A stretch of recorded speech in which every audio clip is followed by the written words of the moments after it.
I just wanted to ask you, obviously Glorious has become such a big part of your WWE career. How did you feel when you first heard the song? How did it come to you? And how did it kind of escalate into all these entrances that every time now people are kind of wondering what you're going to do next? Yeah, it's kind of a unique situation. I was waiting for my work visa to finish up so I could debut on TV with NXT.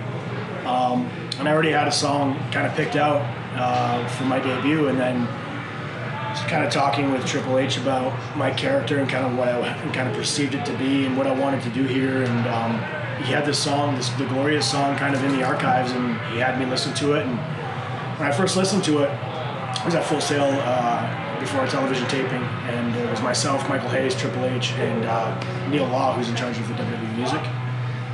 And I listened to it on headphones, and I thought to myself, it's really different. You know, obviously it's very different from anything else that anybody else has here, or really in all of the business. So I thought it could either be really good or it could suck, you know. So fortunately for me, it turned into a glorious thing. And the entrances and stuff, it just kind of myself and a few other people kind of helped me with, you know, the production of it, and then kind of, you know, how to react to certain things of the song. It was just, I kind of picked that stuff up naturally. I guess it just comes with the experience of being on television for so long before coming here, and kind of trying to make everything work. And I knew the song, obviously before I even debuted, the song had like 1 million hits on iTunes. So I knew that for me to kind of go with that song, I had to kind of bring my A game, and it kind of all meshed together. And it's still a work in progress. But I think I got it pretty down pat now. The takeovers and stuff, those entrances have been pretty surreal, really cool. So I keep seeing me getting better and better every time. So we'll keep working on that. And just very quickly to follow up on that, the Glorious bombs with Gargano and Ciampa were also something that went viral. How did that come about, and how hard was it to keep a straight face every time? I kept a straight face every time. I don't know. I didn't really find it funny. No, I'm kidding. It was actually just one of those things. We were on the road at a gym.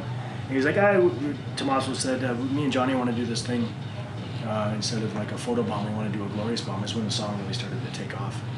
And so they had their phones out while I was at the gym, and then the song played, and I kind of turned around, and it happened. They posted on social media, and it just blew up. So the office actually called us that night and had us to do like 10 more. So it was pretty cool. Yeah. I think about 3 or 4 years ago, there was 3 names that wrestling fans wanted to see in WWE, and that was you, Samoa Joe, and AJ Styles. And people maybe thought it might never happen, and now all you guys are there. You're the NXT Champions. Samoa Joe's going to face Brock Lesnar. AJ Styles has been WWE Champion. How cool is that for you that like you guys have had all this kind of journey, a lot of it together, and now you guys are all in WWE, all huge success stories? It's pretty amazing, you know, when you think about it, when you put it in that aspect. I guess, you know, I guess the cream always rises to the top. You know what I mean? And that's not knocking anyone or saying that we're better than anybody else, but we've, you know, before we got to WWE, we've had a lot of experience. We kind of built our brand and built a little bit of a fan base, and so I think that, you know, these positions weren't given to us. We had to work for it, and it's really cool to see in any professions to see your friends, you know, excel and to be in a position like how we are. You know what I mean? So. It's really cool. It's really cool. I couldn't be happier for Joe. And I know when I saw AJ debut at the Rumble a couple of years ago, and just the reaction that he had, and to get to where he's at now, it's been great. So you were like the first guy in NXT where they did the front row thing, like the new guys in the front row, but it was a while from you being in that front row and everyone seeing you for the first time to actually debuting, and people were kind of wondering what was going to happen. Can you talk a little bit about the process of coming in, being in the front row, and just getting signed? Yeah, I mean, I just left TNA, so when I was leaving there, I wasn't really sure what I was going to do. I was kind of down and out, and wasn't sure if I really wanted to continue on in the business or not. I was kind of spinning my wheels, and I didn't have that passion that I had when I first started. And I had the chance to talk to a couple people here, and then I had the chance to talk to Triple H on the phone.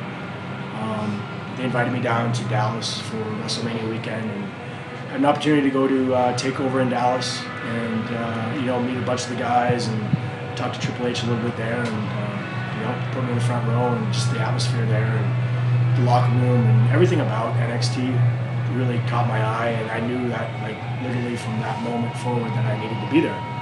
And one thing kind of led to another, and you know, being Canadian, I had to get some proper paperwork done. So that was kind of what took the process a little bit longer, and why I debuted here instead of in America on television. But you know,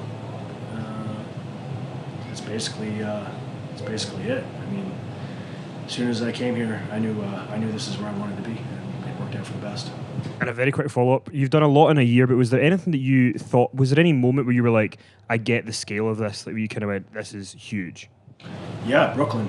My debut match, basically my takeover match against Cien Almas, you know, being descended down on that lift, the song, you know, 15,000 people singing my song, and then just performing and you know, being in the ring, in a WWE ring in front of the WWE universe.